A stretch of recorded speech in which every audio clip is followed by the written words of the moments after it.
Bhakra dam 'ਚੋਂ ਲਗਾਤਾਰ ਪਾਣੀ ਛੱਡਿਆ ਜਾ ਰਿਹਾ, ਜਿਹਦੇ ਨਾਲ ਲੋਕ ਪ੍ਰਭਾਵਿਤ ਹੋ ਰਹੇ ਨੇ। ਹਜ਼ਾਰਾਂ ਪਿੰਡ ਹੁਣ ਤੱਕ ਪ੍ਰਭਾਵਿਤ ਹੋ ਚੁੱਕੇ ਨੇ। ਰੋਪੜ ਦਾ ਇਲਾਕਾ ਬਹੁਤ ਜ਼ਿਆਦਾ ਪ੍ਰਭਾਵਿਤ ਹੋਇਆ, ਨਾਲ ਅਨੰਦਪੁਰ ਸਾਹਿਬ ਤੋਂ ਲੈ ਕੇ ਕੁਰਾਲੀ ਤੱਕ ਜੋ ਇਲਾਕਾ ਪ੍ਰਭਾਵਿਤ ਹੋਇਆ। ਇਸ ਤੋਂ ਇਲਾਵਾ ਫਿਰੋਜ਼ਪੁਰ ਤੱਕ ਲੋਕ ਪ੍ਰਭਾਵਿਤ ਹੋਇਆ। ਜਲੰਧਰ ਦੇ ਕੁਝ ਪਿੰਡ ਖਾਲੀ ਵੀ ਕਰਵਾਉਣੇ ਪੈ ਗਏ। ਸਾਡੇ ਨਾਲ ਇੱਥੇ ਗੁਰਪ੍ਰੀਤ ਸਿੰਘ ਕਾਂਗੜ ਜੀ ਨੇ, ਸੰਬੰਧਿਤ ਮੰਤਰੀ ਵੀ ਨੇ, ਡਿਜ਼ਾਸਟਰ ਮੈਨੇਜਮੈਂਟ ਹੈ ਇਹਨਾਂ ਕੋਲੇ।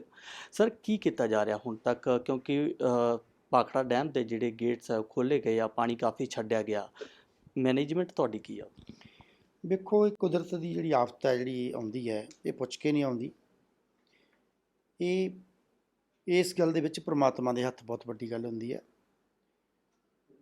ਇਨਸਾਨ ਦੀ ਤੇ ਸਰਕਾਰ ਦੀ ਜਿੰਨੀ ਕੁ ਜ਼ਿੰਮੇਵਾਰੀ ਅਸੀਂ ਮੰਨਦੇ ਹਾਂ, ਉਸ 'ਤੇ ਅਸੀਂ ਆਪਣੇ ਦਿਨ ਪਰ ਰਾਤ ਕੰਮ ਕਰ ਰਹੇ ਹਾਂ।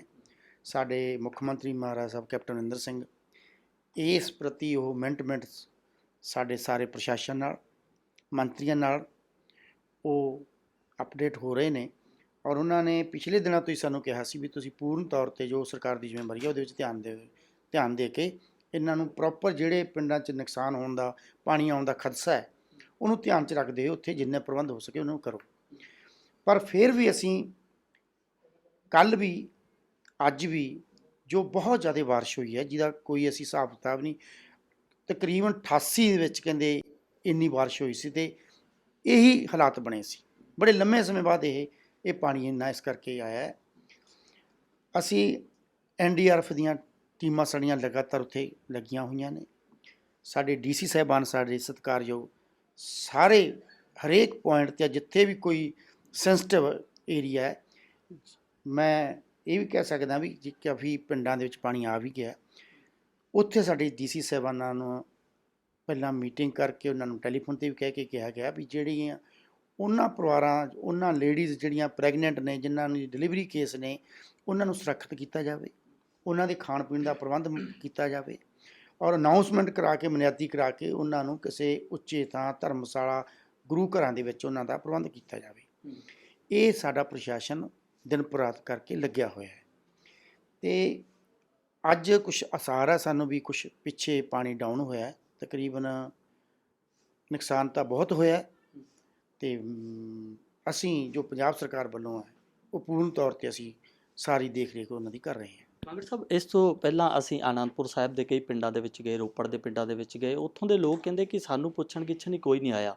ਬੰਨ੍ਹ ਬਣਾਏ ਗਏ ਨੇ ਸਤਲੁਜ ਦਰਿਆ ਦੇ ਕਿਨਾਰੇ 'ਤੇ, ਲੇਕਿਨ ਉਹ ਬੰਨ੍ਹ ਐਡੇ ਕੱਚੇ ਨੇ ਕਿ ਥੋੜ੍ਹੇ ਜਿਹੇ ਪਾਣੀ ਨਾਲ ਹੀ ਉਹ ਟੁੱਟ ਗਏ ਸਨ। ਉਹਨਾਂ ਦੀਆਂ ਫਸਲਾਂ ਬਹੁਤ ਬਰਬਾਦ ਹੋਈਆਂ।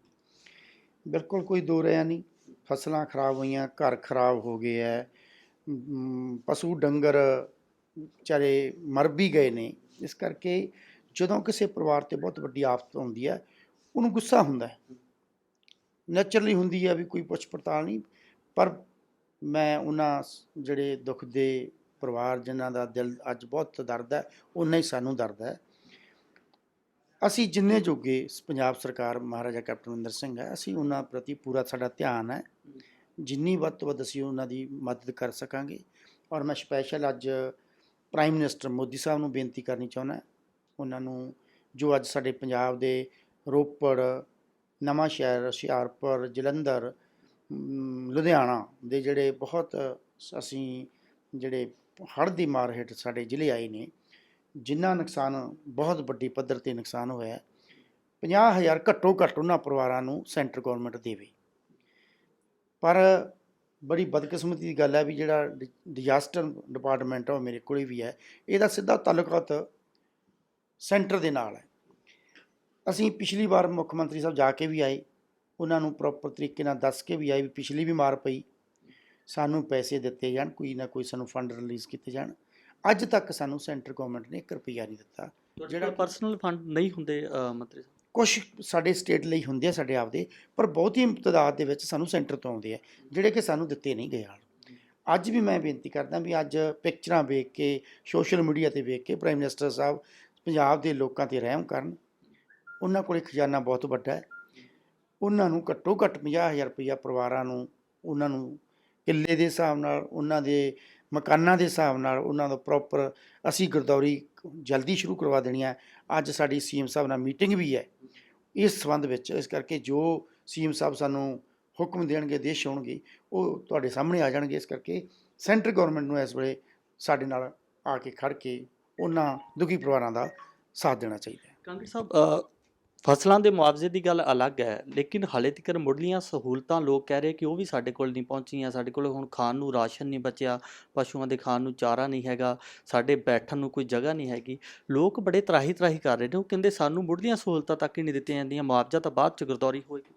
ਵੇਖੋ, ਜਦੋਂ ਇਹ ਜੀ ਸਥਿਤੀ ਪੈਦਾ ਹੁੰਦੀ ਹੈ ਵੀ ਕਿ ਅਚਨਚੇਤ ਇੱਕ ਭੁਚਾਲ ਟਾਈਪ ਹੀ ਇਹ ਗੱਲ ਆਉਂਦੀ ਹੈ, ਜਦੋਂ ਇੰਨਾ ਪਾਣੀ ਚੜ੍ਹ ਕੇ ਆ ਜਾਂਦਾ ਉਦੋਂ ਸਾਰੇ ਜਿਹੜੇ ਪ੍ਰਬੰਧ ਫੇਲ ਹੋ ਜਾਂਦੇ ਨੇ। ਪਰ ਫਿਰ ਵੀ ਮੈਂ ਤੁਹਾਨੂੰ ਇਹ ਯਕੀਨ ਦਿਵਾਉਣਾ, ਕੱਲ੍ਹ ਤੋਂ ਅਸੀਂ ਖਾਣ ਦਾ ਪ੍ਰਬੰਧ ਜਿੰਨੇ ਲੋਕ ਸਾਡੇ ਉਸ ਪਾਣੀ ਦੇ ਘੇਰੇ 'ਚ ਆਏ, ਅਸੀਂ ਉਹਨਾਂ ਨੂੰ ਪ੍ਰੋਪਰਲੀ ਖਾਣੇ ਦਾ, ਪੀਣ ਦਾ, ਪਸ਼ੂ ਡੰਗਰ ਦੇ ਉਹਨਾਂ ਦੇ ਦਾਣੇ ਦਾ ਉਹ ਅਸੀਂ ਪ੍ਰਬੰਧ ਕਰ ਚੁੱਕੇ ਹਾਂ ਔਰ ਅੱਜ ਵੀ ਸਾਡਾ ਜਾਰੀ ਹੈ।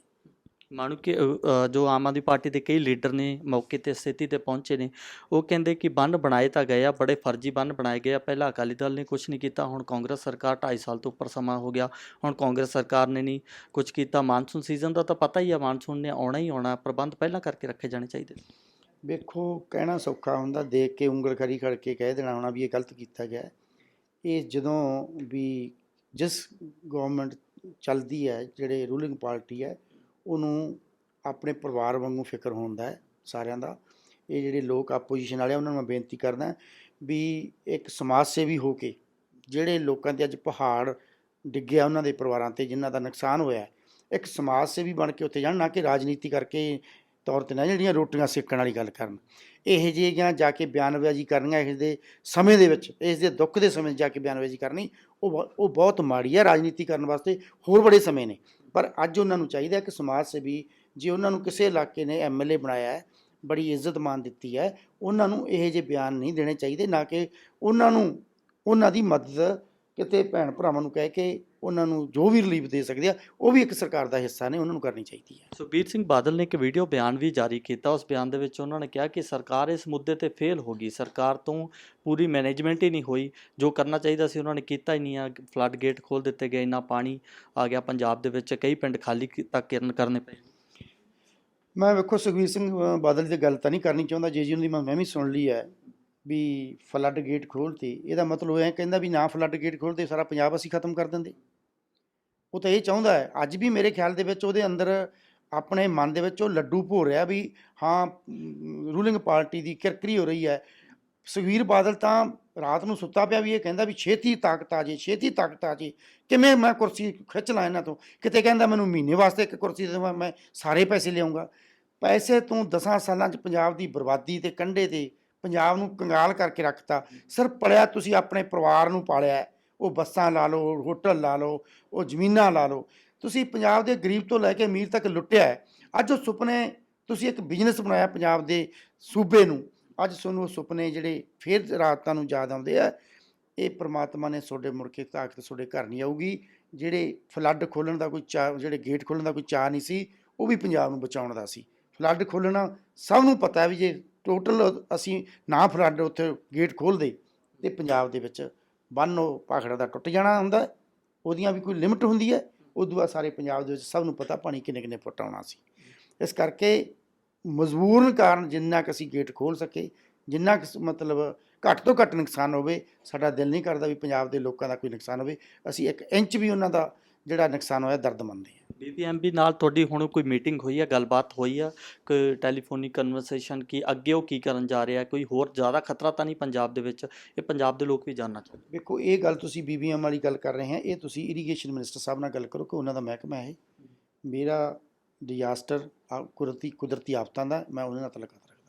ਇਸ ਤੋਂ ਇਲਾਵਾ ਤੁਹਾਡਾ ਡਿਪਾਰਟਮੈਂਟ, ਜਿਵੇਂ ਤੁਸੀਂ ਆਪਣੇ ਡਿਪਾਰਟਮੈਂਟ ਦੀ ਵੀ ਗੱਲ ਕੀਤੀ ਹੈ, ਤੁਹਾਡੇ ਡਿਪਾਰਟਮੈਂਟ ਕੋਲ ਇੰਨੇ ਵਸੀਲੇ ਹੈ ਨੇ ਕਿ ਤੁਸੀਂ ਇਸ ਤਰੀਕੇ ਦੀ ਜਿਹੜੀ ਆਪਦਾ ਆਉਂਦੀ ਆ, ਅਗਰ ਕੁਦਰਤੀ ਆਪਦਾ ਆਉਂਦੀ ਆ, ਉਹਦੇ ਨਾਲ ਲੜ ਸਕੋ? ਜਿੰਨੇ ਸਟੇਟ ਦੇ ਹੈ ਉਹ ਕਰੂਗੀ ਸਟੇਟ। ਅਸੀਂ ਅੱਜ ਸੀਐਮ ਸਾਹਿਬ ਨਾਲ ਮੀਟਿੰਗ ਕਰਕੇ ਗਰਦੌਰੀਆਂ ਵੀ ਕਰਾਂਗੇ। ਜੋ ਸਟੇਟ ਦੀ ਪਾਲਿਸੀ ਮੁਤਾਬਕ ਜਿਹੜਾ ਅਸੀਂ ਪ੍ਰਤੀ ਏਕੜ ਹੈ ਉਹ ਅਸੀਂ ਬਿਲਕੁਲ ਦੇਵਾਂਗੇ। ਨੁਕਸਾਨ ਹੋਇਆ, ਜੋ ਘਰ ਦਾ ਨੁਕਸਾਨ ਹੋਇਆ, ਉਹ ਵੀ ਅਸੀਂ ਦੇਵਾਂਗੇ ਜੋ ਸਟੇਟ ਮੁਤਾਬਕ। ਪਰ ਜੇ ਸਾਨੂੰ ਸੈਂਟਰ ਗੌਰਮੈਂਟ ਇਸ 'ਚ ਆ ਕੇ ਸਾਡੀ ਬਾਂਹ ਫੜਦੀ ਹੈ, ਅਸੀਂ ਪੈਸੇ ਹੋਰ ਉਹਨਾਂ ਨੂੰ ਦੇ ਦਾਂਗੇ। ਤਾਂ ਸਰਕਾਰ ਵੱਲੋਂ ਇਹ ਲਗਾਤਾਰ ਦਾਅਵਾ ਕੀਤਾ ਜਾਂਦਾ ਕਿ ਜੋ ਵੀ ਲੋਕ ਪ੍ਰਭਾਵਿਤ ਹੋਏ ਨੇ ਉਹਨਾਂ ਲੋਕਾਂ ਨੂੰ ਬਣਦੀਆਂ ਸਹੂਲਤਾਂ ਦਿੱਤੀਆਂ ਜਾਣਗੀਆਂ, ਅਤੇ ਜੋ ਵੀ ਉਹਨਾਂ ਦਾ ਨੁਕਸਾਨ ਹੋਇਆ ਗਰਦੌਰੀ ਕਰਕੇ ਉਹਦਾ ਮੁਆਵਜ਼ਾ ਵੀ ਦਿੱਤਾ ਜਾਏਗਾ। कैमरामैन दीपक के नाल Ravinder Singh, Dainik Savera TV, Chandigarh. I'm Supriya Gera. I'm a 20-year engineering student. So I joined Bodyfab about 3 to 4 months back, and मैंने अपनी weight loss journey 84 kg से start करी थी, and now I'm about 69 kg. I strongly recommend जो अपना weight loss करना चाहते हैं, जो obesity से बाहर आना चाहते हैं, जो अपने health issues को improve करना चाहते हैं, अपनी eating habits को improve करना चाहते हैं, Bodyfab is the right place to guide you.